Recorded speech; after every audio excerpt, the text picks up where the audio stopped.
Hello everyone, what is up? Welcome back to another episode of Killer Instinct, you guys. Thank you so much for tuning in with me here today. If you are new here, hi, my name is Savannah and I'm your host of Killer Instinct. Before we get started, make sure you go ahead and hit that subscribe button. That way you never miss an episode. We post weekly here on the podcast every Wednesday and then again every Thursday on YouTube as well, and you're not going to want to miss it. You guys, today's case, this is a wild one. I know I say it every time, but this one is it's wild, and I really can't wait to hear what you guys have to say about it. It is unsolved, which I'm always really curious to hear what you guys have to say on unsolved cases. I'm curious to always hear what you have to say about any case, but this one in particular, I'm really interested about because it reminds me a lot of the Ellen Greenberg case that we just covered, and you guys had some really interesting comments about that case. And again, this one is very similar. We're going to be talking about stalking today, talking about harassment that went on for years. I do want to put a trigger warning in this case as well. We will be discussing suicide. The topic of that will come up. So if that is triggering for you in any way, feel free to click out of the video. But with that intro and with that all being said, let's jump right on into it today.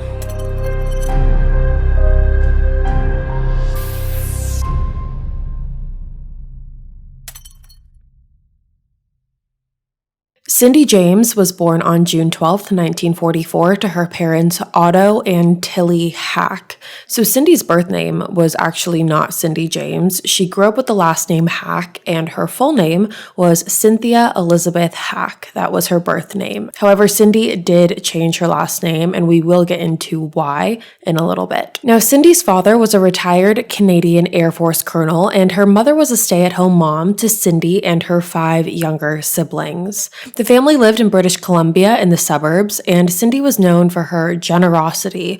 She was just extremely kind, and people said that she had a very strong sense of humor. Now, in July 1966, Cindy ended up graduating from nursing school and went on to marry a psychiatrist named Roy Makepeace, which is a pretty interesting last name. And along with that, the two also had a very interesting age gap. So Roy was actually 18 years older than Cindy. So the two of them got married when Cindy was 19 years old and Roy was 37 years old. In 1975, Cindy was hired to work as a team coordinator at a day treatment center for children who had some behavioral problems. And Cindy actually worked there for 12 years. So she was very involved at this center and she loved her job. She loved working with the kids. She loved all the families of the children. She really, really enjoyed her time there and felt like she was making a difference. And not only was she very passionate about her job, she was also very good at it as well. However, after 12 years, Cindy decided that that chapter of her life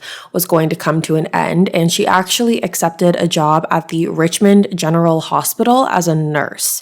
Now, in the midst of all of that, in July of 1982, Cindy ended up getting a divorce from Roy. Now, this was after 16 years of marriage, and there really isn't a lot of information out there about what their marriage looked like. However, Roy has admitted to hitting Cindy on 1 or 2 occasions, and that's really all I could find about what their marriage looked like. So not the perfect picture. Now, for the first few months after the divorce, Cindy was really just trying to resume life as normal. She ended up moving out of the house that she was living in with Roy, and Roy stayed at the house. So Roy stays at the house, Cindy moves out, she gets her own house where she has a dog there, and she really is just trying to get back to her life. She was still working as a nurse, and she even picked up some longer hours and was working longer shifts just to kind of, keep herself busy with all the free time that she had. However, 4 months after her divorce is really when Cindy's nightmare truly began, and this was in October of 1982, and Cindy started receiving very strange and disturbing phone calls from an unknown number. The caller started calling Cindy on a very consistent basis, and whenever Cindy would answer the phone, the person on the other line would either not say anything or would mumble in whispers, so Cindy really couldn't make out what the person was saying or identify who the person on the other line was. The calls became so concerning that on one occasion, Cindy had invited some of her friends over to her house, and she received one of these strange phone calls. And she picked up the phone. No one really said anything on the other line. She hung up the phone and then realized her living room curtains were open, so she walked to the window and shut the blinds.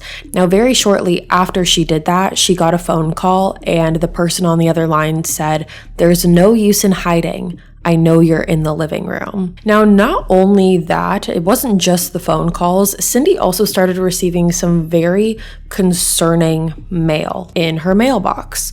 Now, you guys remember those letters that you would see where people would, cut out different letters in magazines or newspapers and put them together to make little words?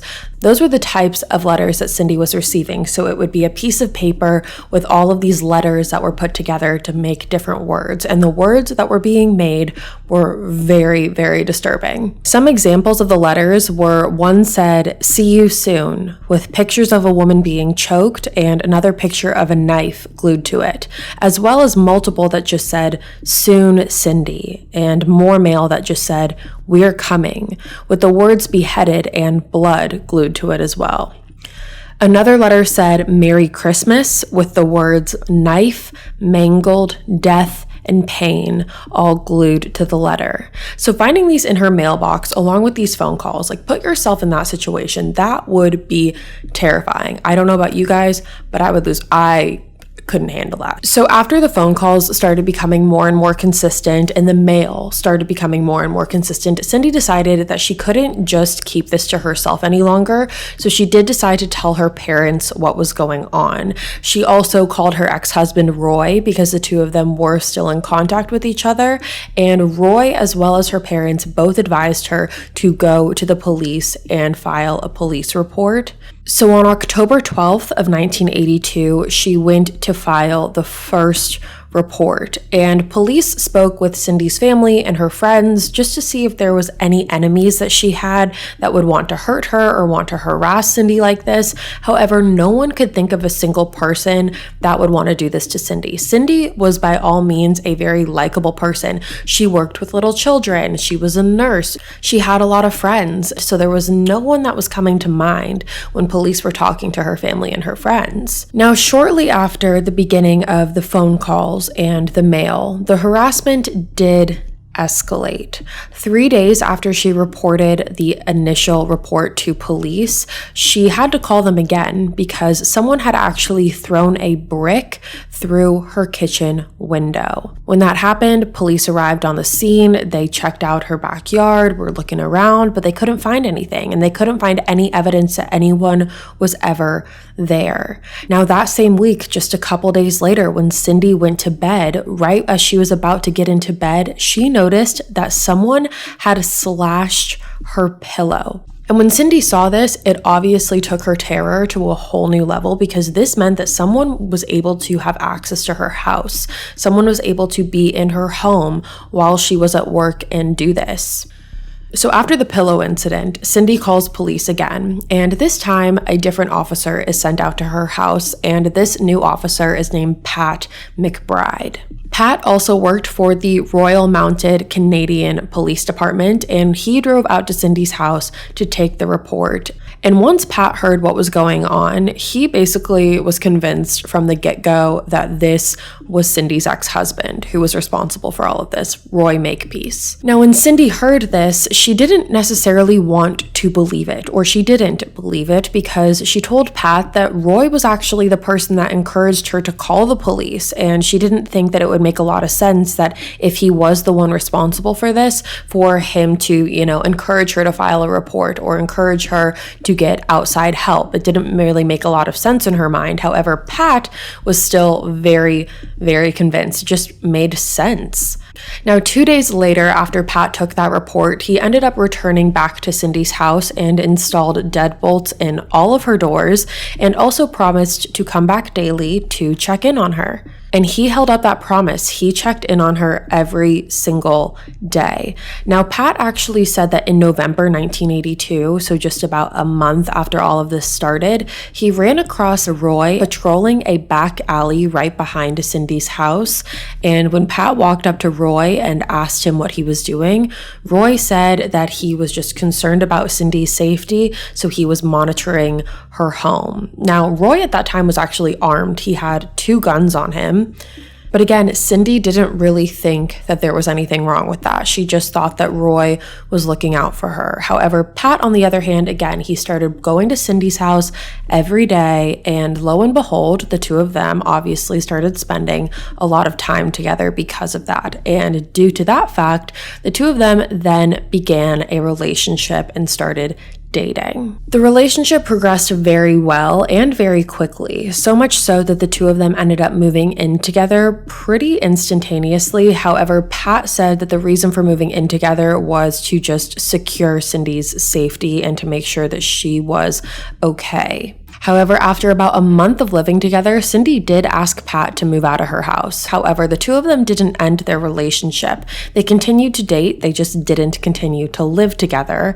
However, what was interesting is that during the month that Pat did live at Cindy's house, there was no harassment at all. There were no harassing phone calls, there were no mail sent to her, there was no, physical altercation, there was no throwing bricks in kitchen windows, no pillow stabbing, no nothing. It all stopped. However, once Pat moved out, everything started again. And not only did everything start up again, it only seemed to be getting worse. One day, Cindy actually came home and found 3 dead cats hanging in her garden with a note that said, "You're next."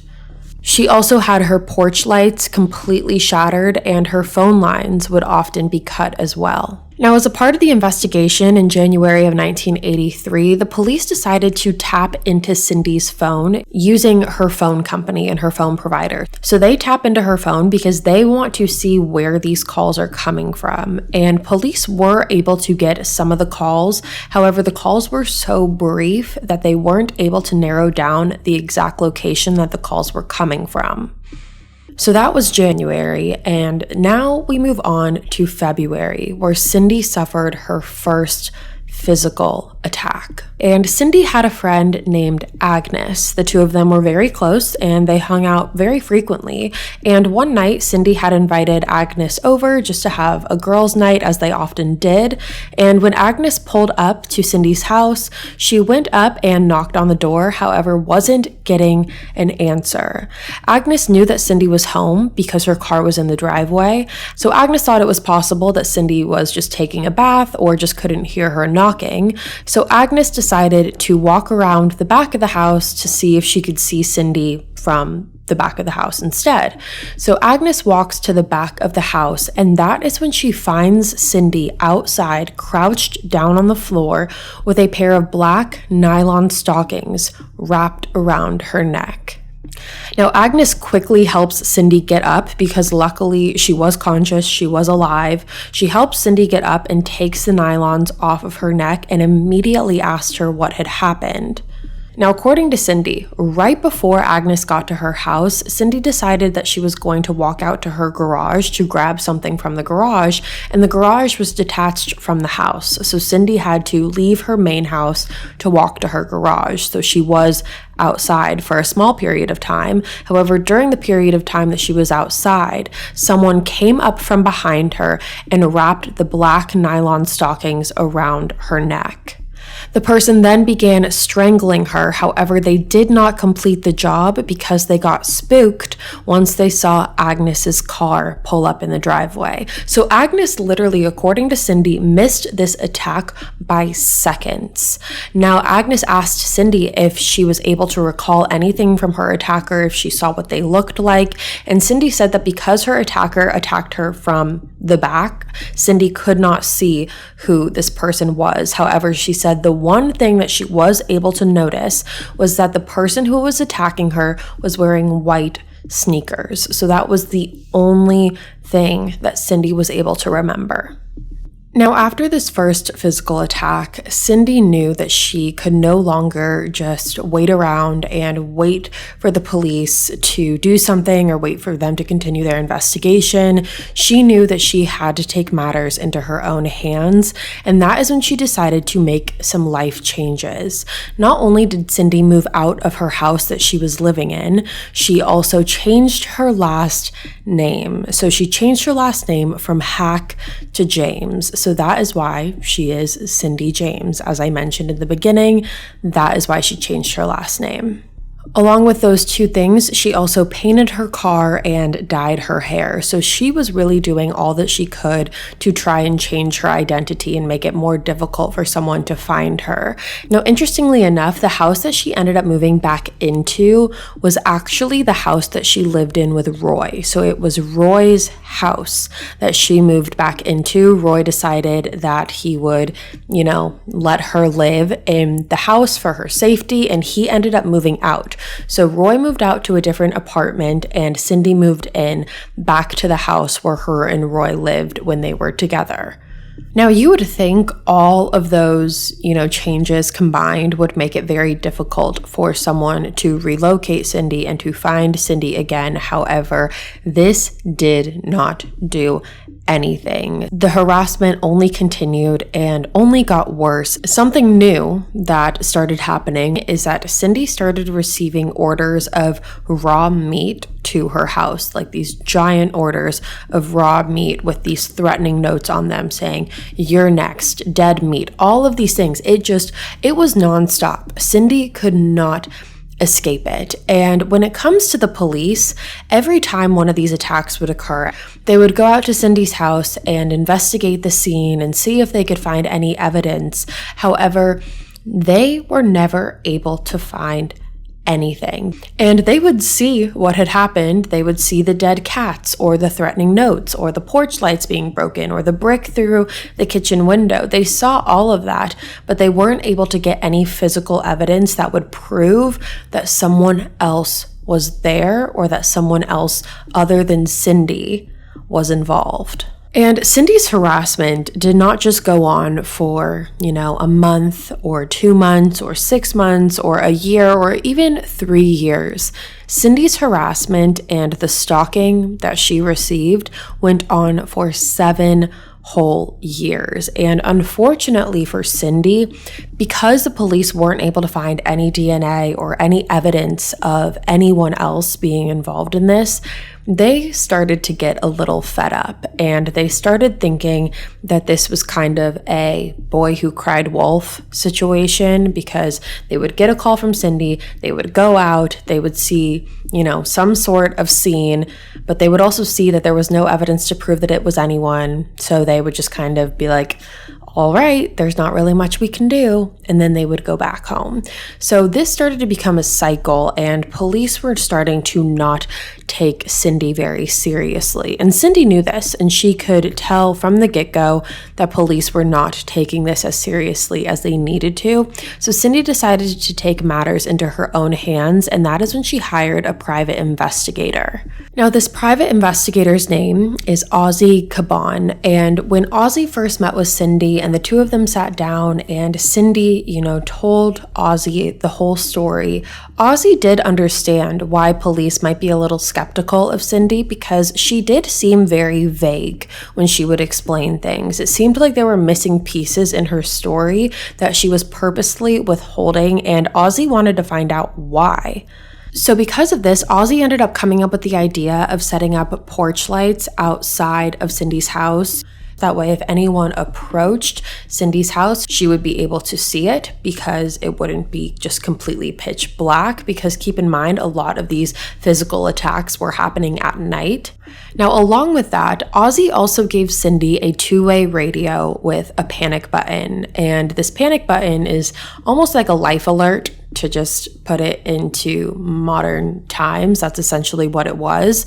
So if Cindy was in trouble, she would hit the panic button and Ozzy and the paramedics, authorities would be notified. Now, this two-way radio was kind of like a walkie-talkie, and the radio was set up in Cindy's house, and Ozzy had the other one. So he was able to hear if any attack or any threat was happening to Cindy. And shortly after giving Cindy this two-way radio on one specific night, Cindy had told Ozzy that she was going to take her dog out for a walk and then come back home. Now, when she got back home, Ozzy heard her on the radio, and he also then heard some very bizarre muffling sounds. The sounds were enough to concern Ozzy, but he really didn't know what to do in that moment because he felt as if he couldn't speak into the two-way radio, because then that would alert whoever this stalker harasser was that there was a radio and that someone was listening. So Ozzy decided to get in his car and drive over there and hopefully be able to catch whoever this was. However, when Ozzy got there, it was too late and the attacker had already left. Ozzy walked in to Cindy's home and found her laying on the floor in the hallway. So Ozzy ran over to her and noticed that her hand had been stabbed through and through. There was a knife in her hand, and on the knife there was also a note attached to it that said, "You're a dead bitch." Now, luckily, Ozzy was able to find a pulse on Cindy and he called paramedics and she was rushed to the hospital. However, when Ozzy asked Cindy what happened, she really couldn't remember anything. Cindy says that she remembers going to sleep that night and then remembers being woken up by someone injecting something into her arm. And Cindy said that after she was injected, she immediately fell asleep. So she was given some sort of sleeping medication or drug to knock her out, essentially. And then the next thing she remembered is being in the hospital. So that was really her timeline and her recollection of what happened, which really didn't give Ozzy or the police a lot to go off of. Now, what's very frustrating is that when police arrived on the scene, they did not look for any potential DNA that could be found. And what's frustrating is that they had a weapon. They did not check that weapon. They did not check the knife for fingerprints. They had a handwritten note. They did not check that note for fingerprints. They did not check that note for DNA. And at this point, police were just ultimately believing that Cindy was doing this to herself and that this was more so a cry for attention. And after this specific attack, police told Cindy that they were just kind of over it. And of course, Cindy doesn't know what to say, because what do you say? At this point, it's like she's being attacked from every angle. She's being harassed with these notes and these phone calls. She's being physically harassed and physically attacked, and no one's believing her. No one's believing that it's not her doing this to herself. However, the one person that did believe Cindy, along with her parents and her family and her friends, was Ozzy. Ozzy really was her advocate through all of this and believed that Cindy was not doing this to herself, because quite frankly, why would Cindy be doing this to herself? So Ozzy ends up taking Cindy to a hypnosis after she was released from the hospital in hopes that it could help jog Cindy's brain of some detail that she just couldn't remember. However, that did not work. Now, at this point, police wanted to give Cindy a polygraph test to see if there was any deception on her part and to basically, in their mind, prove to themselves that Cindy was doing this to herself and they were right all along. And that was their point in all of this. So Cindy goes in, she takes this polygraph test, and she passes it with flying colors and proves through this lie detector test that she was not the one that was doing this to herself. She didn't know who was doing this to her, and she wasn't responsible for it. However, when those results came back, police weren't happy with those results, and they ended up saying that the results didn't mean anything because Cindy was too traumatized from all she had endured to take a polygraph test and have it be accurate. And at that point, you're really contradicting yourself because you're saying two completely different things. You're saying there's no way she could be traumatized because all of these attacks were self-inflicted and she's doing this all for attention and she's doing it all by herself. However, when she proves through the polygraph that that's not the case, then it's those results don't matter because she's too traumatized from everything she's been through. So they needed to pick a side here. Now, at this point, police decide to interrogate Roy because Roy really is the only person that anyone could think of because he's the ex-husband. And you always look at the husband or the wife or the spouse, boyfriend, girlfriend, ex-husband, ex-wife, the whole thing. You always look to them. So police interrogated him for 6 hours. And after that knife attack, the theory of Roy started to make a little bit more sense because he is a psychiatrist. He would have access to certain drugs. He would know where to inject them. However, Roy denied all of these allegations for 6 hours. And he thought in his mind that the person that was doing this to Cindy could potentially be a family member of one of the children that she used to work with when she worked at that children's center for 12 years. However, there was never anything to prove that that theory had any legs to stand on. So even though police were pretty much fed up with Cindy, they were almost doing everything they could to prove that she was lying. And in doing so, they staked out her house for about a week, 24/7. They had a cop car sitting outside of her house, and they also tapped into her phone to see if anyone would call. So they did that for about a week, and they got no hits. There were no harassing phone calls. There was no mail that was sent to her. There were no physical assaults on Cindy. And again, because of that led police to believe even more that Cindy was lying. So it was one thing after another. And everyone was getting frustrated. Cindy was obviously terrified for her life, and she was frustrated that no one believed her. The police were frustrated because they felt like Cindy was making this whole thing up. Police had 14 officers that were dedicated solely to Cindy's case, and they even staked out outside of not only Cindy's house, but Roy's house as well to see if there was any suspicious activity there, and there was none. And it always seemed as if whenever the police got involved, the harassment would stop. However, the second the police backed away, the harassment would begin again. And this is really when things turned for the worst. So the next attack happened on December 11th of 1985, and Cindy was actually found 6 miles away from her home. She was found semi-conscious with a nylon stocking around her neck and another needle mark on her arm. She was also found with multiple cuts and bruises all over her body. She was taken to the hospital, and luckily she did survive the attack. However, again, she did not remember anything about what happened. Now, after she was released from the hospital, Cindy had asked Agnes and Agnes's husband, Tom, if they could come over and spend the night with her for her first few nights after getting home from the hospital. Obviously, she is petrified for her life at this point. So because of that, Agnes and Tom go over to her house. Now, Cindy gets home, Agnes and Tom are there. It's a normal night. Everyone goes to sleep. However, in the middle of the night, everyone is woken up from the sound of rustling coming from the basement of Cindy's house. Now, Tom got up and decided to inspect what was going on, and that is when he found that there had been a fire started in the basement. Now, Tom calls out for Cindy to call 911. However, when she goes to call 911, she noticed that the phone had been cut. So the phone lines were cut, and Tom decided his next best bet was to go over to the neighbor and ask the neighbor to call 911. So he runs out of the house. However, when he gets out of the house, he says that he noticed a man just standing and staring at Cindy's home. This man wasn't necessarily on her property. However, he was just standing right before it and was just staring.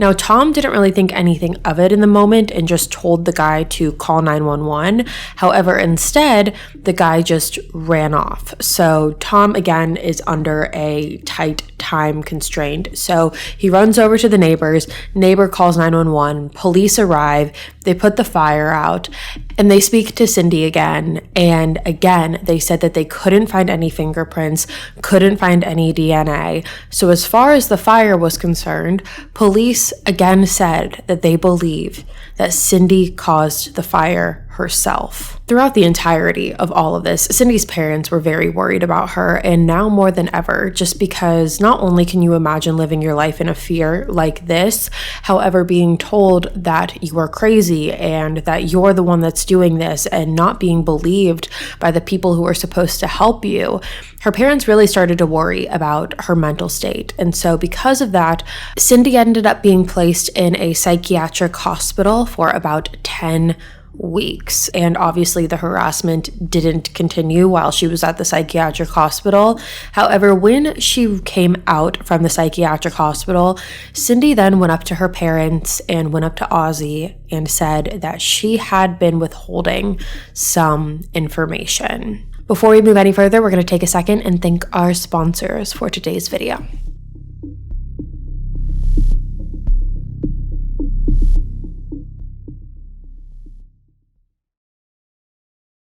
This podcast is sponsored by BetterHelp Online Therapy. Now, we all know that life can be overwhelming and so many people are burnt out without even knowing it. And those symptoms can include a lack of motivation, feeling helpless or trapped, detachment, fatigue, and more. A lot of times we associate burnout with work, but that's not always the only cause. Any of our roles in life can lead us to feeling burnt out, and BetterHelp Online Therapy wants to remind you to prioritize yourself. Talking with someone can help you figure out what's causing stress in your life. Now, you guys, I know for me, when I feel burnt out, I just kind of detach myself from everything and everyone. But lately, I've been really trying to understand why I do that and what other alternative options I can do that are actually helping me and not hurting me. So that's why I'm really happy that I found BetterHelp, and especially BetterHelp. They make the process so easy and so simple. You sign up online and you take a small survey, and based off of the results of that survey, you're going to get paired with a counselor that is best deemed to fit your needs. And BetterHelp has counselors that specialize in literally so many different ranges. I'm talking anxiety, depression, LGBTQ plus matters, relationship problems, trauma, grief, family problems, sleeping problems, and more. BetterHelp is customized online therapy that offers video, phone, and even live chat sessions with your therapist, so you don't have to see anyone on camera if you don't want to. This podcast is sponsored by BetterHelp, and Killer Instinct listeners get 10% off their first month at betterhelp.com/instinct. That's BetterHelp.com/instinct. Hey guys, it is time to talk about Caraway, and it's also time to ditch the chemicals. And with Caraway's non-toxic cookware and bakeware collections, you can make healthier cooking a piece of cake. Caraway Home's non-toxic kitchenwares are all designed for the modern home and feature a chemical-free ceramic coating, so food can be prepared with peace of mind that no hard-to-pronounce compound will leach into your healthy ingredients. All sets come equipped with easy-access storage solutions so that no stacking is required, so gone are the days of misplacing your lids. I cannot tell you guys how much I love my Caraway sets. They make cooking so fun and easy, and I actually look forward to cooking now because I know it's going to be less stress and less mess. Not to mention, Caraway's products are all so beautiful and they come in so many different colors, and it just looks great in any kitchen. So to get your Caraway set today, visit carawayhome.com/killer to take advantage of this limited time offer for 10% off your next purchase. This deal is exclusive for our listeners, so visit carawayhome.com/killer or use code KILLER at checkout. Caraway, non-toxic cookware made modern. Now, you guys know by now that I love a good psychological thriller, horror, action thriller, just thriller in general. Anything in that category I love, and that is why I love Blood Ties. Blood Ties is the award-winning audio drama from Wondery that returns for its third season, Strange Days, with another thrilling story about greed, power, and deception. 5 years have passed since Eleanor, played by Jillian Jacobs of Community, took over as CEO of the infamous Richland family empire alongside her half-brother Santino, played by Christian Navarro of 13 Reasons Why. Together, they decide to invest the family fortune in a groundbreaking, controversial new drug. But as shocking revelations about the new treatment emerge, Eleanor and Santino go to every length to protect their control of the Richland family dynasty. Her father did always say, medicine is a bloody business. Blood Ties Season 3 is presented by Dolby Atmos, a revolutionary audio technology for the most immersive sound experience, so subscribe today. Listen to Blood Ties Strange Days by joining Wondery Plus in the Wondery app or on Apple Podcasts, and for the first time and exclusively to Wondery Plus subscribers in the Wondery app. Now, if you guys have been listening to me or watching me for a while, you guys would know that I tried out Good American jeans a couple years ago, and I have been hooked ever since. I swear I have never found another pair of jeans that hugs my body the way Good American does. The fabric feels so luxurious, and there's never a gap in the waistband, which I don't know about you guys, but that was always my biggest issue, and it is never a problem with me with Good American. They also offer a killer size range. Good American offers a size range of 00 to 32, and they are all about inclusivity and body positivity. And what makes it even better is that the brand is female founded. So if you guys want to try the jeans that will make you feel confident about your body and give you the best butt ever, I'm serious about that, go to goodamerican.com/killer and use code KILLER at checkout for $50 off your first pair. Again, that's code KILLER for $50 off your first pair at goodamerican.com/killer.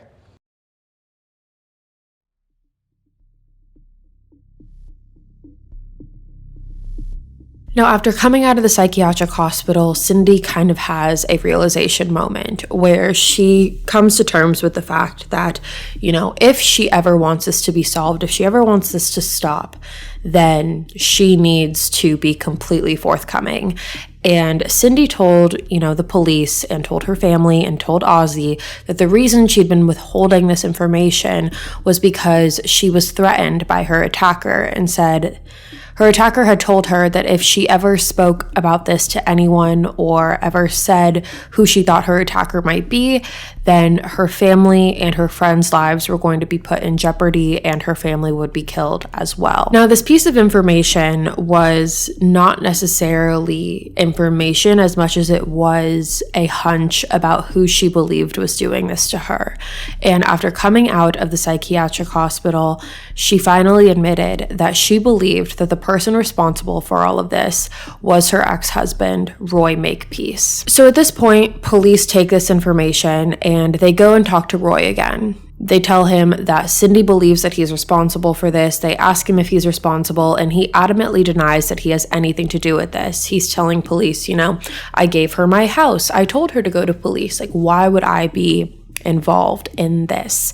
And so police, when they were speaking to him, were told by Roy that he himself had a piece of evidence that he had not shared yet. And that was a voicemail that Roy had received on his home phone from an unknown caller. Now, Roy played the voicemail to police, and all it said was, "Cindy, dead meat soon." That was the only thing that was said, and it was more so of a whisper and mumbled, so police really couldn't get a clear indication of who it was. However, what they did believe based off of the voicemail is that it came from a woman, is what they believe. So they believe that whoever called in this voicemail was in fact a woman. Now, because they thought it was a woman, they automatically thought it was Cindy. So now this kind of just gives police another reason to believe that Cindy was the one responsible for this, which in reality, again, it's just incredibly infuriating, this entire thing, to hear all of these different pieces of evidence come into play and for them just to still chalk it all up to Cindy doing this. Who is that bored that they would do this to themselves for 7 years? Now, not only did Roy show police this voicemail, he also disclosed to police that he believed that Cindy had multiple personality disorder and that he wouldn't be surprised if she was doing this to herself as well because, she's very delusional, has multiple personality disorder, which, two things. First off, she was in a psychiatric hospital for 10 weeks and not once was she diagnosed with multiple personality disorder. Second thing is that Roy is now beginning to also contradict himself, because if he did believe that, Cindy really wasn't in danger, why go to the lengths that he went to move out of his own house and to do all of these things if he thought this was just Cindy being delusional? So this all leads us to May 25th, 1989. And again, the harassment at this point had gone on for 7 years. Now, for this investigation, police actually collectively spent about $1.5 to $2 million for this specific investigation. So it's not like they weren't putting in resources or time or money backing Cindy's case. However, they just kind of got sick of it after a while. And so I just thought that was an interesting fact to throw in because that is a whole lot of money. But again, this leads us to May 25th, 1989. And on this particular day, Cindy went to the grocery store as well as she went to the bank to deposit her check from work. Now at 10 p.m. that night, she had plans for Agnes and Tom to come over for them to just all hang out together. However, when Agnes and Tom arrived to Cindy's house, they noticed that she was not there. Now, unlike the other time, Cindy's car was not in the driveway this time, and when she went up and knocked on the door, no one answered. Now, you might think that for the average person, this isn't that big of a deal or not that concerning. However, when you look at what Cindy was going through, it was very concerning. And Agnes decided that she wasn't going to waste any time, and she went straight to the police station. However, along the way, she decided to drive by some of the spots that Cindy might have been, some of the spots that she went to, including her bank. And when Agnes and Tom drove by it, they found Cindy's car in the parking lot. Now, there was no reason for Cindy to be there that late. Again, not only did she have plans that night, but the bank was closed. So there was no reason for her to still be there. So they drove up to Cindy's car. And while they found Cindy's car, Cindy herself was nowhere to be found. So Agnes and Tom then take it upon themselves to drive to the police station, where they were told by the woman at the front desk that they had to wait 24 hours before filing a police report. Now, luckily, they were able to flag down an officer and convince them to drive out to the parking lot where Cindy's car was, which they agreed to do. And when they got there, they flashed their flashlight onto Cindy's car and noticed that there was blood on the driver's side door. Cindy's purse was found in the front seat of the car, along with her banking cards and ATM deposit slip. Police opened up the trunk of the car and found the groceries that she had purchased, as well as a present that had been gift wrapped. They found the receipt in the car from the gift that she had, which was a crochet set and wrapping paper, and she purchased that at 12:43 p.m. The bank slip that was found in her car showed that she had deposited money at 7:58 p.m. Her car was towed at 2:30 a.m., and once police were notified of this and notified that Cindy was in fact missing, they decided to drive over to Roy's apartment. Now, they got there at 3:15 a.m. and Roy was at his apartment by himself. They had asked him what he had did that night, and he told police that him and a female friend went to dinner, and then they went to her house in Deep Cove, where he put a stereo system together for her. He said he left her house at around 11:30 p.m. and got to his house around midnight and stayed there for the duration of the night. And this alibi was actually confirmed by the friend that Roy was with. So now police are trying to search for Cindy, and the entire city of Richmond was on the lookout for her. They had helicopters, they were searching different bodies of water. They contacted the Vancouver International Airport, they were talking to bus drivers, local residents, store owners. They were talking to everyone, and that leads us to June 8th, 1989. So about 2 weeks after Cindy went missing, Cindy's body was discovered by a road maintenance worker in the front yard of an abandoned house 1.5 miles away from where her car was found. Cindy was found laying on her side. She was fully clothed and her hands and feet were bound and tied behind her back. She had multiple bruises and wounds as well as an injection mark on her arm. Now, the thing about the location of where Cindy was found is that this was a very heavily populated area. You had a lot of people walking in front of that house every single day.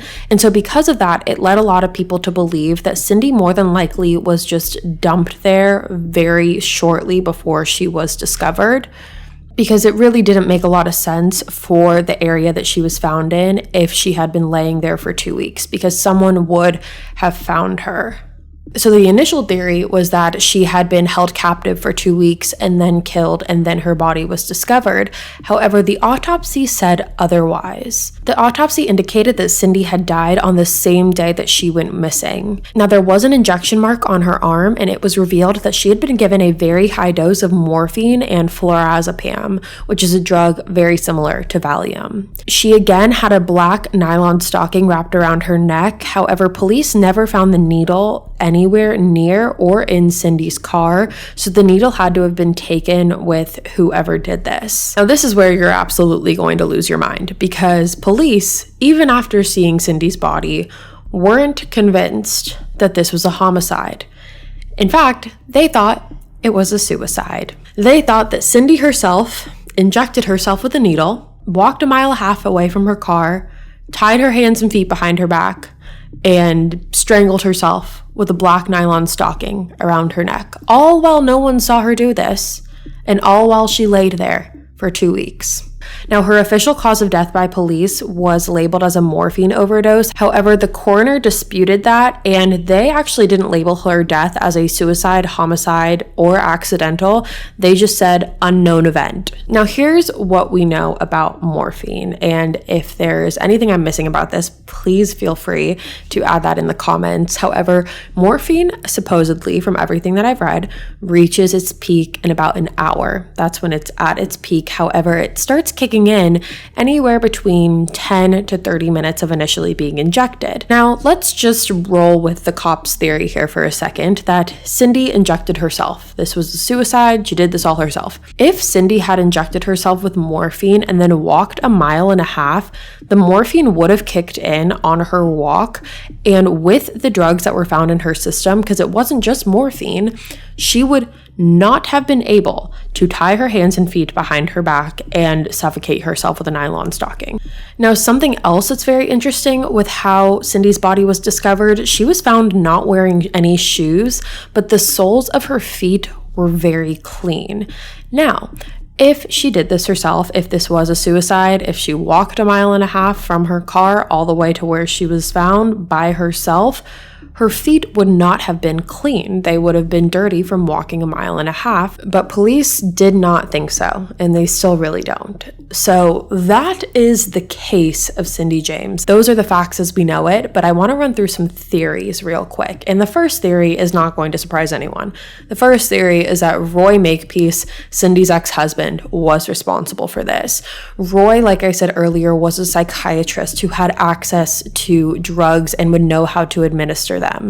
He also knew Cindy really well and was kind of her confidant in the beginning of all of this, which would have given him access to where Cindy was going, what she was doing, what her thoughts were on all of this, and he really just could have been pulling the biggest reverse psychology card in the history of reverse psychology cards. And also the fact that Roy and Cindy got divorced in July of 1982, and this all started, the harassment started just 4 months later in 1982. It does kind of show that this divorce could have been a trigger for Roy, because it's just very coincidental that this all happened shortly after the divorce. Now, the second theory here is that Pat Mcbride, the police officer who dated Cindy for a short period of time, was responsible for all of this. Now, people think that even though he didn't really get involved in this case until after the harassment began, people think it is suspicious that while he was living there, the harassment stopped. And people also believe that because he was a police officer, he had access to the entire investigation and knew the ins and outs of it and had access to a lot of things that the public just doesn't have access to. And people also believe that because of the police's frustration in this case, it could have been due to the fact that they figured out it was Pat and they were covering for him. However, Pat Mcbride was actually stripped of his police badge after all of this happened, not because of Cindy's case. However, there were multiple threats against women that he had made, and he was stripped of his badge because of it. Now, both Roy and Pat Mcbride have passed away at this point, so we really will never get any other answers from them, unfortunately. Now I want to talk about a third theory that I haven't really seen very much. However, it's one of those that I just can't really shake out of my head, and it could fall into the other two theories too. There's ways that this could be maneuvered, and so just gonna come out and say it. Now, the third theory in this is that a woman was also responsible for this. Now, whether that means that a woman was solely responsible for this or she was working with another person, whether that be Roy, whether that be Pat McBride, whether that be someone completely different. Because if you think about it, the voicemail that Roy received came from a woman. Police were able to distinguish that much. Along with that, multiple of the attacks that were made on Cindy included a pair of black nylon stockings. And this is not to say that this couldn't happen or this would never happen, but it is very random to choose black nylon stockings as your weapon of choice. There's a lot of different ways you can suffocate someone. There are a lot of different ways to asphyxiate someone than with black nylon stockings. And it wasn't like it was the same pair every time. This person had multiple of them, which leads me to believe that either this person could have been a woman who just owned a lot of black nylon stockings, or it means that this is a man who had easy access to those. It could have been a married man, or it could have been a man with a sister. Now, because it seems as if Cindy's body was dumped at the place where she was discovered, it makes me believe that this probably wasn't just one person. If this was a woman, I feel like they would have a partner in all of this.